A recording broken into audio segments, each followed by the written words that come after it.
ಈ ಒಂದು ಮಾದರಿ ವಿಧಾನಸಭಾ ಕ್ಷೇತ್ರವನ್ನು ನಿರ್ಮಿಸಿರುವಂಥ ಇಷ್ಟೊಂದು ದೊಡ್ಡ ಸಂಖ್ಯೆಯಲ್ಲಿ ಒಂದ ವಿಧಾನಸಭಾ ಕ್ಷೇತ್ರದಿಂದ ಇಷ್ಟೊಂದು ದೊಡ್ಡ ಸಂಖ್ಯೆಯಲ್ಲಿ ಮಹಿಳೆಯರನ್ನ ಸೇರಿಸಿರುವುದು ನಾನಂತೂ ಮೊದಲೇ ಬಾರಿ ನೋಡಿದ್ದೇನೆ. ನಾನು ಹಲವಾರು ರಾಜ್ಯಗಳನ್ನು ಅಡ್ಡಾಡಿದ್ದೇನೆ. ನಾನು ಇತ್ತೀಚೆಗೆ 6-7 ತಿಂಗಳ ರಾಜಸ್ಥಾನದಲ್ಲಿ ಇದ್ದೆ, ಉತ್ತರಾಖಂಡದಲ್ಲಿದ್ದೆ, ಅದಕ್ಕಿಂತ ಮೊದಲು ಕೇರಳದಲ್ಲಿದ್ದೆ. ಅದು ಬಿಟ್ಟು ಕೆಲವು ಕಡೆ ಪ್ರಚಾರಕ್ಕೆ ಹಂಗೆ ಹೋಗಿದ್ದೇನೆ ನಾನು ದೇಶದಾಗ. ಆದರೆ ಒಂದು ವಿಧಾನಸಭಾ ಕ್ಷೇತ್ರದಾಗ ಪ್ರತಿಯೊಂದು ಬೂತ್ನಿಂದ ಪ್ರತಿಯೊಂದು ಬೂತ್ ಅಧ್ಯಕ್ಷರು ಮಹಿಳೆಯರಾಗಿ ಮತ್ತು ಪೇಜ್ ಪ್ರಮುಖರು ಮಾಡಿರೋದು ಇದು ದೇಶದಲ್ಲಿಯೇ ಮೊದಲನೇ ಉದಾಹರಣೆ. ಅದಕ್ಕೆ ನಿಮ್ಮೆಲ್ಲರಿಗೂ ಮತ್ತು ಅಭಯ್ ಪಾಟೀಲ್ಗೂ ನಾನು ಅಭಿನಂದನೆ ಸಲ್ಲಿಸ್ತೇನೆ. ಪ್ರಶಾಂತ್ ಕಂಗಳಾರ್ಕರ್ ಅವರೇ, ಗೀತಾ ಸುತಾರ್ ಅವರೇ,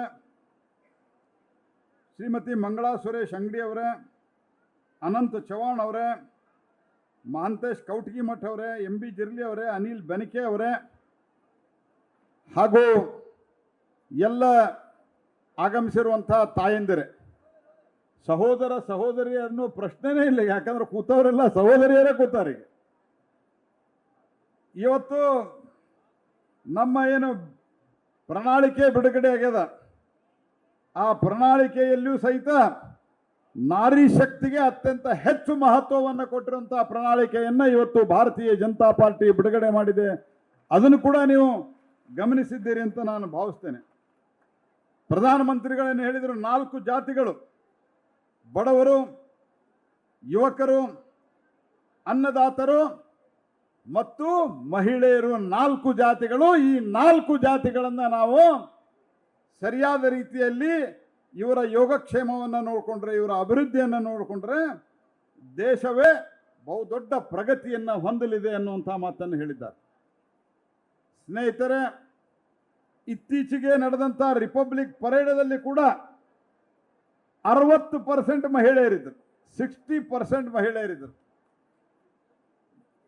ಏನು ಭಾಳ ಇಲ್ಲೇ ನಡೆಸಿರಿ ನೀವು, ಏನು ಹೊಸ ಹೊಸ ವಿಮಾನಗಳನ್ನು ಅವತ್ತು ಓಡಿಸಿದ್ರೆ ನೀವೆಲ್ಲ TV ಒಳಗೆ ನೋಡಿದಿರಲ್ಲ.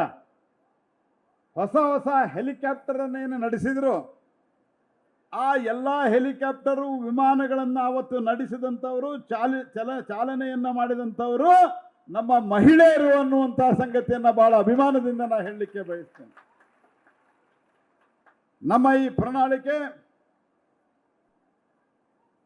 ಇಡೀ ಮಹಿಳಾ ಕುಲವನ್ನು ಸಶಕ್ತೀಕರಣಗೊಳಿಸುವುದರ ಜೊತೆಗೆ ದೇಶದಲ್ಲಿರುವಂಥ 3 ಕೋಟಿ ಮಹಿಳೆಯರನ್ನ 3 ಕೋಟಿ ಮಹಿಳೆಯರನ್ನ ಲಖಪತಿ ದೀದಿ ಅಂದರೆ ಲಕ್ಷಾಧಿಪತಿ ದೀದಿಯನ್ನಾಗಿ ಮಾಡುವಂತಹ ಸಂಕಲ್ಪ ಅದು ಶ್ರೀ ನರೇಂದ್ರ ಮೋದಿಯವರ ಸಂಕಲ್ಪ.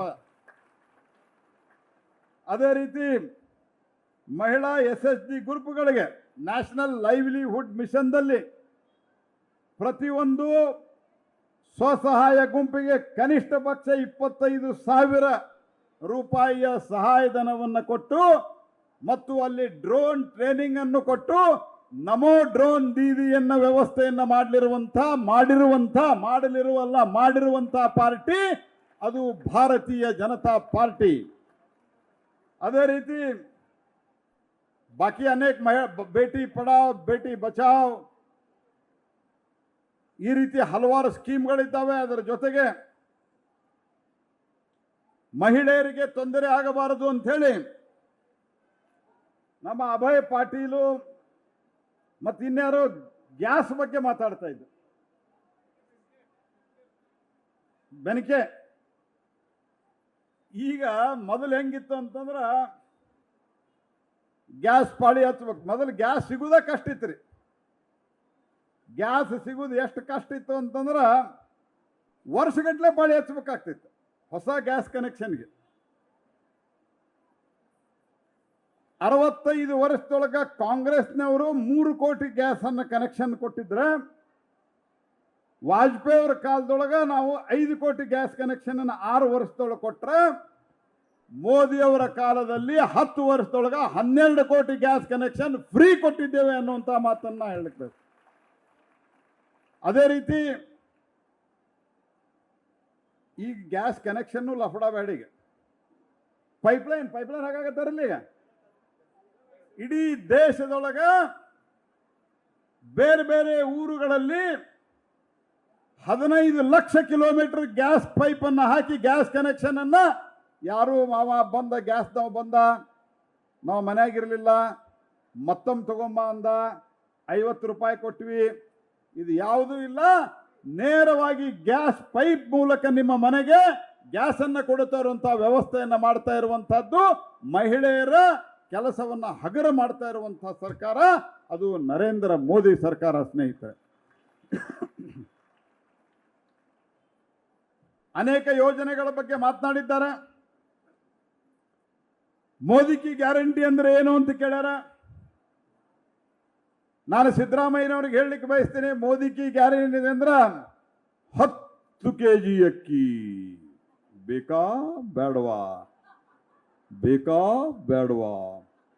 ಅಂತ ಕೇಳಿ ಒಂದು ಕಾಳ ಅಕ್ಕಿನೂ ಕೊಡದೇ ಇರುವಂತಹ ನಿಮ್ಮ ಗ್ಯಾರಂಟಿ ಅಲ್ಲ, ಜಗತ್ತಿನ 3ನೇ ಅತಿ ದೊಡ್ಡ ಆರ್ಥಿಕ ಶಕ್ತಿಯನ್ನಾಗಿ ಭಾರತವನ್ನ ಮಾಡಿ ಆ ಬಂದಂತಹ ಸಂಪತ್ತಿನ ಉಪಯೋಗವನ್ನ ಈ ದೇಶದ ಬಡವರ ಮೇಲೆ ಖರ್ಚು ಮಾಡಿ ಇವತ್ತು ಭಾರತವನ್ನ ಅಭಿವೃದ್ಧಿಶೀಲ ರಾಷ್ಟ್ರ ಅಂತ ಏನು ಹೇಳ್ಕೊಳ್ತಾ ಇದೆ, ಅದನ್ನು ಅಭಿವೃದ್ಧಿ ಹೊಂದಿದ ದೇಶವನ್ನಾಗಿ ಮಾಡುವಂತ ಕಲ್ಪನೆ ಮತ್ತು ಈ ಬಡತನವನ್ನ ಸಂಪೂರ್ಣವಾಗಿ ನಿರ್ಮೂಲ ಮಾಡುವಂತಹದ್ದೇ ಮೋದಿಯ ದೊಡ್ಡ ಪಿಕ್ಚರ್ ಅನ್ನುವಂತಹ ಮಾತನ್ನ ನಾನು ನಿಮ್ಗೆ ಹೇಳಲಿಕ್ಕೆ ಬೇಕು. ಮೋದಿ ಅವರು ಏನ್ ಹೇಳಿದ್ರು ಇತ್ತೀಚೆಗೆ,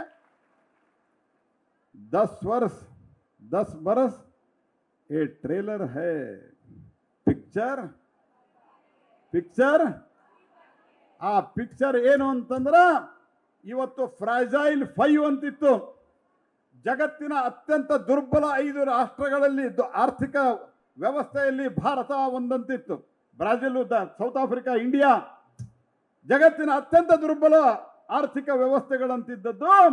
ಇವತ್ತು ಮೋದಿಯವರ ಗ್ಯಾರಂಟಿ ಅಂದ್ರೆ ಏನಂತ ಕೇಳ್ತಿರಲ್ಲ, ಮೋದಿಯವರ ಗ್ಯಾರಂಟಿ ಅಂತಂದ್ರ ಜಗತ್ತಿನ 5ನೇ ಅತಿ ದೊಡ್ಡ ಆರ್ಥಿಕ ಶಕ್ತಿಯಾಗಿ ಭಾರತ ಇವತ್ತು ಹೊರಹೊಮ್ಮಿದೆ. ಜಗತ್ತಿನ 3ನೇ ಅತಿ ದೊಡ್ಡ ಶಕ್ತಿಯಾಗಿ ಹೊರಹೊಮ್ಮಿ ಈ ದೇಶದಲ್ಲಿನ ಸಂಪೂರ್ಣವಾದಂತಹ ಈ ಬಡತನ, ಈ ಒಂದು ರೀತಿಯಾದಂತಹ ಕಷ್ಟದ ಜೀವನ ಏನದ ಅದನ್ನು ಜನರ ಎಂಪವರ್ಮೆಂಟ್ ಮಾಡೋದು, ಸಶಕ್ತೀಕರಣಗೊಳಿಸೋದೇ ಮೋದಿ ಗ್ಯಾರಂಟಿ. ನಿಮ್ಮಂಗ ಸುಳ್ಳು ಗ್ಯಾರಂಟಿ ಹೇಳಿ ಆ ನಂತರ ದುಡ್ಡು ಕೊಡುವಂಗಿಲ್ಲ. ಬಸ್ ಬಗ್ಗೆ ಹೇಳಿದ್ರಿ, ಈಗ ಬಾಗಲ ಮುರಿದೋಗ್ತಾವ. ಈ ರೀತಿ ಗ್ಯಾರಂಟಿ ಮೋದಿ ಗ್ಯಾರಂಟಿ ಅಲ್ಲ. ಇವತ್ತು ದೇಶದಲ್ಲಿ ಒಂದು ಉತ್ತಮ ಆರ್ಥಿಕವಾದಂತಹ ಸಬಲೀಕರಣ. ಇನ್ನೊಂದು ಕಡೆ ನೀವೆಲ್ಲ ಗಮನಿಸಿದ್ದೀರಿ, 10 ವರ್ಷದ UPA ಆಡಳಿತದ ಅವಧಿಯಲ್ಲಿ ಪ್ರತಿ ದಿವಸ ಒಂದು ಸ್ಕ್ಯಾಮ್ ಆಗ್ತಾ ಇದ್ದು, ಪ್ರತಿ ದಿವಸ ಒಂದು ಹಗರಣಗಳು ನಡೀತಾ ಇದ್ದು. ಇವತ್ತು ದೇಶದಲ್ಲಿ ಹಗರಣಗಳ ಕಾಲ ಮುಗಿದು ಹೋಗಿದೆ. ಮೋದಿ ಕಾಲದಲ್ಲಿ ಇವತ್ತು ದೇಶದಲ್ಲಿ ಅಭಿವೃದ್ಧಿಯ ಪರ್ವ ಪ್ರಾರಂಭ ಆಗಿದೆ. ಈ UPA ಹೆಸರು ಯಾಕೆ ಬದಲಿಸಿದ್ರು? UPA 10 ವರ್ಷಗಳ ಕಾಲ ಆಡಳಿತವನ್ನು ಮಾಡಿತ್ತು. ಕಾಂಗ್ರೆಸ್ ಪಾರ್ಟಿ ಈ ದೇಶದೊಳಗ ಮೊದಲು ಹಲವಾರು ವರ್ಷಗಳ ಆಡಳಿತ ಮಾಡಿದರೂ ಸಹಿತ ನಂತರದ ಈ 10 ವರ್ಷಗಳಲ್ಲಿ UPA ಸಮ್ಮಿಶ್ರ ಸರ್ಕಾರ ಬಂದು ಆ UPA ಹೆಸರು ಯಾಕೆ ಚೇಂಜ್ ಮಾಡಿದ್ರು? UPA ಹೆಸರು ಇಷ್ಟು ಹಾಳಾಗಿ ಹೋಗಿತ್ತು, ಅದರ ಬ್ರ್ಯಾಂಡು. ಆ ಬ್ರ್ಯಾಂಡ್ ಎಷ್ಟು ಹಾಳಾಗಿ ಹೋಗಿತ್ತು ಅಂತಂದ್ರೆ, ಈಗ ಯಾವುದಾರ ಒಂದು ಪ್ರಾಡಕ್ಟ್ ಇರ್ತದೆ ಮಾರ್ಕೆಟ್ನಾಗ, ಅದು ಫೇಲ್ ಆತಂದ್ರೆ ಹಂಗೆ ರಾಹುಲ್ ಗಾಂಧಿ ಫೇಲ್ ಆಗ್ತಾ ಇದ್ರಲ್ಲ, ಪ್ರತಿ ಸರ್ತಿ ಲಾಂಚ್ ಮಾಡಿ ಮಾಡಿ ಮಾಡಿ ಫೇಲ್ ಆಗ್ತದಲ್ಲ, ಹಂಗೆ ಹೊಸದಾಗಿ ಲಾಂಚ್ ಮಾಡಲಿಕ್ಕೆ ಹೊಸ ಹೆಸರು ಇಡ್ತಾರೆ. ಕೆಲವು ಸರ್ತಿ ನ್ಯೂ ಲೈಫ್ ಬಾಯ್ ಅಂತ ಇಡ್ತಾರೆ ನೋಡ್ರಿ, ನ್ಯೂ ಗುಡ್ ನೈಟ್ ಅಂತ ಇಡ್ತಾರೆ. ಯಾಕಂದ್ರೆ ಹಳೇದು ನೋಡಿ ಬೇಸರಾಗಿರ್ತದ. ಯಾಕಂದ್ರೆ ಇವರು ಮಾಡಿರುವಂಥ ಆ ಕೃತ್ಯಗಳು ಹಂಗಿರ್ತಾವ. UPA ಯಾವ ಪ್ರಮಾಣದಲ್ಲಿ ಹಗರಣಗಳನ್ನ ಮಾಡಿದ್ರು ಅಂತಂದ್ರೆ UPA ಹೆಸರಿನಲ್ಲಿ ಹೋದ್ರೆ ಓಟ್ ಹಾಕೋದಿಲ್ಲ ಅಂತ ಹೇಳ್ಕೊಂಡು ಇಂಡಿ ಅಲೈನ್ಸ್ ಅಂತ ಹೋದ್ರು. ಯಾಕೆ ಇಂಡಿ ಅಲೈನ್ಸ್ ಅದ? ಲಾಸ್ಟ್ ಎ ಇರುದ ಅಲೈನ್ಸ್ ಅದ. ಆ ಇಂಡಿ ಅಲೈನ್ಸ್ ಹೆಸರಿನಾಗ ಹೋದ್ರು. ಆ ಇಂಡಿ ಅಲೈನ್ಸ್ ಪ್ರಾಬ್ಲಮ್ ಏನು? ಕಮ್ಯುನಿಸ್ಟ್ ಇದ್ದಾರೆ, ಅದಕ್ಕೆ ರಾಹುಲ್ ಗಾಂಧಿನ ಒಪ್ಕೊಳ್ಳೋದಿಲ್ಲ. ಕಾಂಗ್ರೆಸ್ದವ್ರು ಇದ್ದಾರ, ಅವರು ಕಮ್ಯುನಿಸ್ಟರನ್ನ ಒಪ್ಕೊಳ್ಳೋದಿಲ್ಲ. ಮಮತಾ ದೀದಿನ ಒಪ್ಕೊಳ್ಳೋದಿಲ್ಲ.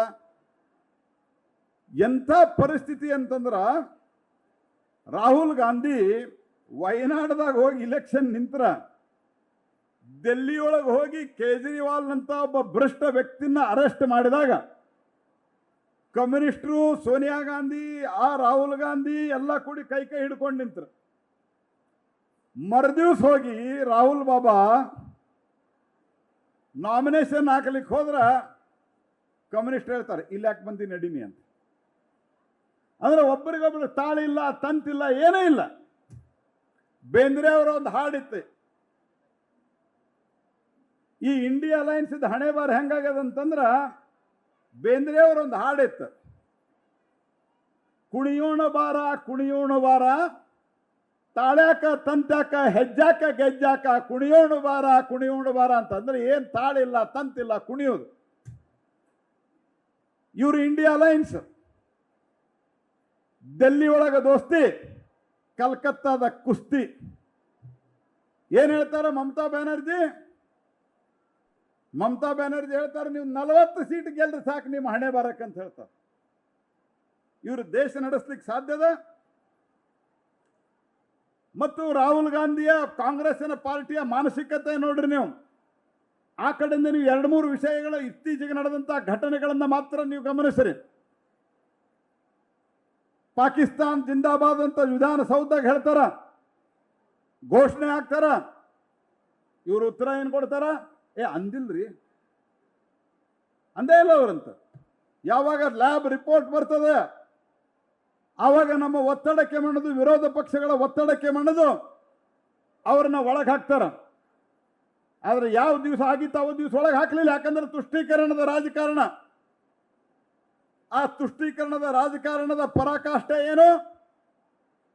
ಅತ್ಯಂತ ದೊಡ್ಡ ಪರಾಕಾಷ್ಠೆ ಅಂತಂದ್ರ ರಾಹುಲ್ ಬಾಬಾ ಹೋಗಿ ವಯನಾಡದಾಗ ಯಾವ ದಿವಸ ನಾಮಿನೇಷನ್ ಹಾಕ್ತಾರ, ಸ್ನೇಹಿತರೆ ನೆನಪಿಟ್ಕೋರಿ, ಕಾಂಗ್ರೆಸ್ ಪಾರ್ಟಿಯ ಧ್ವಜ ಇರುವುದಿಲ್ಲ, ಮುಸ್ಲಿಂ ಲೀಗಿನ ಧ್ವಜ ಇರ್ತದೆ. ಮುಸ್ಲಿಂ ಲೀಗ್ ಯಾವುದು? ಈ ದೇಶವನ್ನ ತುಂಡರಿಸಿರುವಂತಹಕ್ಕೆ ಪ್ರಮುಖವಾದಂತಹ ಕಾರಣ ಕಾಂಗ್ರೆಸ್ ಪಾರ್ಟಿ ಬಿಟ್ರೆ ಇನ್ನೊಂದು ಪ್ರಮುಖವಾದಂತಹ ಕಾರಣ, ಆ ಕಾರಣೀಕರ್ತದಂತಹ ಪಾರ್ಟಿ ಅದು ಮುಸ್ಲಿಂ ಲೀಗ್. ಕಲ್ಕತ್ತಾದಲ್ಲಿ